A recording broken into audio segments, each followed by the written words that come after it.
మేషరాశి.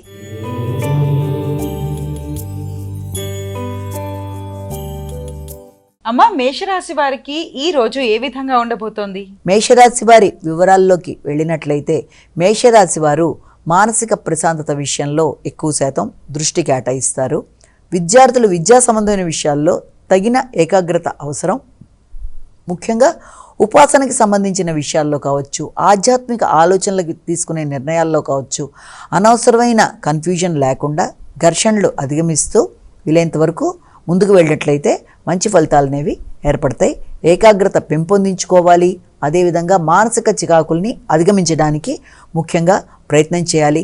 అన్నిటికంటే ముఖ్యంగా కుటుంబ సభ్యులతో ముఖ్యమైన అంశాలలో ఘర్షణలు రాకుండా మంచిగా ఆచితూచి వ్యవహరిస్తూ నిదానంగా ఆలోచన చేస్తూ ముందుకు వెళ్ళినట్లయితే అనుకూలమైన ఫలితాలు అనేవి ఏర్పడతాయి. వృషభ రాశి.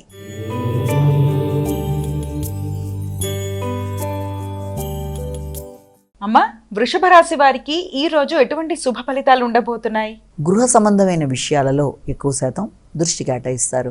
గృహ వాహనాలు, స్థిరాస్తులు, వాటికి సంబంధించిన ఖర్చులు కావచ్చు, వాటికి సంబంధించిన విషయాలలో ఆత్మీయుల యొక్క సహకారంతో లేకపోతే వ్యక్తిగతమైన ఆలోచనలతో ముందుకు వెళ్ళడానికి చేసే కృషిలో కూడా చిన్నపాటి అసౌకర్యాలు లాంటివి ఏర్పడే అవకాశం అనేది ఉంది. అదేవిధంగా విద్యార్థులకు విద్యకు సంబంధించిన విషయాల్లో కూడా ఘర్షణాత్మకమైన అవకాశాలు లాంటివి కనబడుతున్నప్పటికీ వాటిని అధిగమించడానికి ప్రయత్నాలు లాంటివి చేయాలి.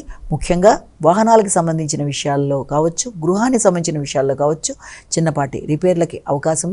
అదేవిధంగా వ్యక్తుల యొక్క సహకారాన్ని సద్వినియోగపరుచుకొని ముందుకు వెళ్ళడానికి చేసే ప్రయత్నాలలో అధిక శాతం దృష్టి కేటాయిస్తూ ముందుకు వెళ్ళడానికి ప్రయత్నాలు లాంటివి చేసే అవకాశం అనేది కనబడుతుంది. మానసిక ప్రశాంతతతో నిర్ణయాలు తీసుకోవడానికి ప్రయత్నాలు అధికంగా చేస్తారు. ముఖ్యంగా గృహ వాహనాల్లో మార్పుల వరకు ఆలోచనలు అధికంగా ఉంటాయి. మిథున రాశి.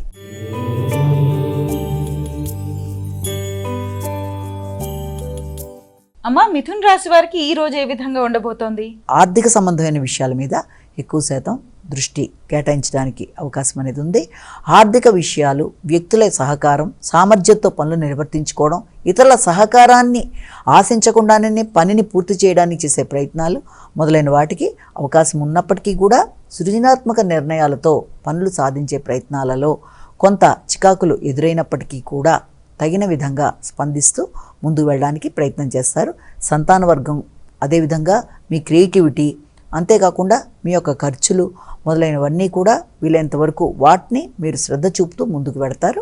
అయితే ముఖ్యంగా దగ్గర ప్రయాణాలకి అవకాశం ఉన్నప్పటికీ అవి ఆధ్యాత్మిక ప్రయాణాలు అవ్వడానికి అవకాశం అనేది అధికంగా కనబడుతోంది. అలాగే కుటుంబ సభ్యులతో వీలైనంత వరకు ఈ యొక్క అహం సమస్యలు అంటే ఈగో ప్రాబ్లమ్స్ రాకుండా ఆలోచనలు చేసేటప్పుడు తగిన విధంగా ఆలోచన చేస్తూ ముందుకు వెళ్ళి స్పందించినట్లయితే మరిన్ని మంచి ఫలితాలు ఏర్పడతాయి.